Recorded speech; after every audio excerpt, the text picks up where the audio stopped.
Donald Trump has ordered a pause in intelligence sharing with Ukraine as part of his suspension of military assistance to Kyiv. It's a move that could seriously affect Ukraine's ability to target Russian forces and to defend itself. But Mr. Trump has suggested he may be willing to continue talks with Kyiv, and President Zelensky has said that Ukrainian and US teams are working together with what he called forward momentum. President Macron of France has tonight announced that he plans to hold a meeting of Europe army chiefs in Paris next week, saying he wanted to believe the US would stay at Europe's side, but it had to be ready to fend for itself. We'll have more on that in a moment, but first from Washington, here's Sarah Smith. America is back, and of course Donald Trump is back. 5 years since he last spoke to Congress. In this speech, he was able to signal that tensions between him and President Zelensky may be easing and peace talks could soon begin simultaneously. We've had serious discussions with Russia and have received strong signals that they are ready for peace. Wouldn't that be beautiful? Wouldn't that be applause? Beautiful. Russia is for now still launching deadly attacks on Ukraine, assaults that will be much harder to prevent now America stopped sharing military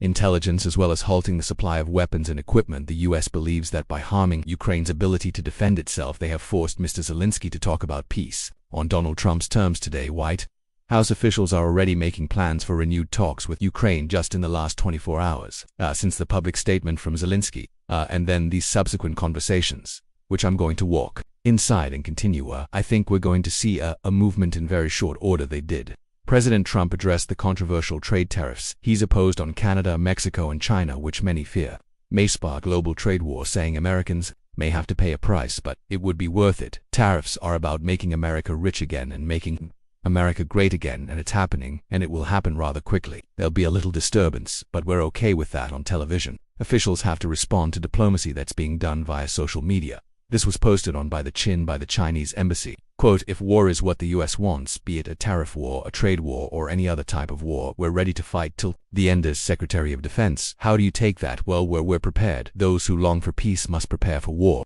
Or we are. That's why we're rebuilding our military. That's why we're re-establishing deterrence in the warrior ethos, is because we live in a dangerous world with powerful ascendant countries with very different ideologies. Car makers in North America fear that tariffs will punish them. Vehicles parts frequently go back and forward over the Canadian and Mexican borders. They've been given a 1-month exemption from the 25% levy. After that, the administration says they should move their factories to the US. God bless America. President Trump enjoys the enthusiastic backing of his Republican colleagues, even those who used to advocate for free trade and back strong US support for Ukraine. They are now cheering on his approach to peacemaking, even though he appears to be being much tougher on Ukraine than he on Russia. Now here at the White House today, there are clear signs that there is an optimistic sense of repairing the relationship between the US and Ukraine. We've heard from the CIA director, who said that the pause in military aid and intelligence sharing could be lifted quite soon. Once relations are repaired and once agreement has been reached, we know that the National Security Advisor from America has been talking to his counterpart in Ukraine. And we heard from President Zelensky as well. He said that those talks have produced what he described as some forward momentum, and said he hopes to see some results as early as next week. But of course, this has all only come about because President Zelensky has been forced essentially to submit himself to Donald Trump's version of how this peace process is going to go. He came here to the White House last week asking for some security guarantees, and as we know, that became an explosive splat in the Oval Office. Well, now President Zelensky can get back into these negotiations, back on America's good side, and maybe even have all of the military aid restored, only if he agrees to do it Donald Trump's way, and he has, so what he feels he has to in order to try and patch up that relationship, and it seems to be working okay. Thank you, Sarah Smith, reporting there. So what's been the reaction among U.S. lawmakers to the pause in military aid and intelligence to Ukraine? Tom Batman's been speaking to Republican and Democrat senators, many of whom voted for the assistance to Ukraine, and who've now seen their decision overturned by the president. The Democrats in Congress, the smiles were only for the camera. They fuming at President Trump's treatment of Ukraine and his suspension of military and intelligence support. I think this is a betrayal of Congress's intent. We have been very clear, and to hold already approved military support is just fundamentally, unacceptable, and going to do everything we can to stand with Ukraine and support them. One voting president last spring, Congress passed a $60 billion weapons package for Ukraine, and Democrats now question the legality of suspending its cessation of aid, military aid that Congress has appropriated. I think is illegal, and the cessation of intelligence sharing is a huge mistake. Nice to meet you. Republicans have always been more divided on aid for Ukraine in the months after Russia's invasion.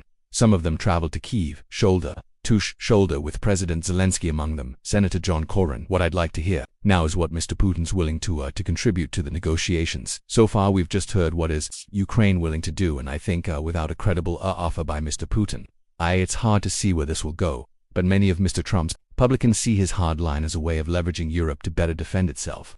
I've spent time with some of our European countries. They don't want to do their part in defense. They just want us to do it. You can't expect American taxpayers and to men and women to do all this. The Europeans going to have to start standing up. What concessions should Vladimir Putin make in order to reach this peace? Have no idea. No idea on Russian concessions, and none so far from the White House. Either Tom Beeman, BBC News, Washington. Let's go straight to our correspondent, James Waterhouse, who's in Kyiv for us. And James, how do you see relations between Kyiv and Washington tonight? Well, Rita, there's an increasing chasm between the political optimism you've seen there far from here and the realities on the ground. The actions that are being taken, the pausing of American aid was bad enough for President Zelensky, who's looking to European Union leaders this week as one of the last avenues really for a friendly shoulder to lean on, shall we say. But then the pausing of American intelligence, well, that keeps cities like Kyiv, where I am now, safe. It is information from America that allows alerts to be sounded for people to head to the shelter. It tells people where the drones are headed and what directions they're heading in. It allows Ukrainian soldiers to know where Russian troops are, Russian troops that continue to invade Ukraine. It allows Ukraine to launch long-range missile strikes. And the question now is, how far is Donald Trump willing to go with this political levering? At best, it is a reckless gamble with Ukraine's future, and with Russia showing no signs of curbing its ambitions of taking the whole of Ukraine. If you look at the evidence now, we are heading towards some kind of peace which favors Moscow and not Kyiv. James, thank you, James Waterhouse there. Well, as we've heard, despite the suspension of U.S. intelligence, Washington and Kyiv have both said tonight that both sides are aiming to hold talks to discuss a potential peace plan. Here's James Landale with more on what any agreement might involve. James, Rita, thank you. So what are the elements of a peace deal that might be discussed? Well, as we've just been hearing, it's still very, very early days. But a few clues emerged at the Lancaster House talks. The weekend, President Macron suggested a temporary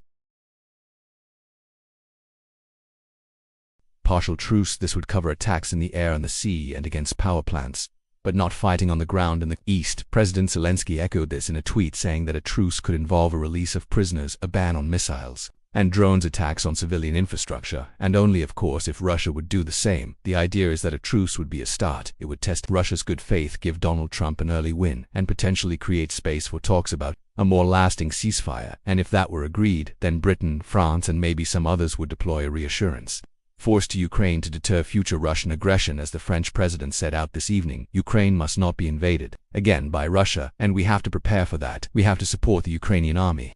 And it may well be that we can do that through the deployment of European forces.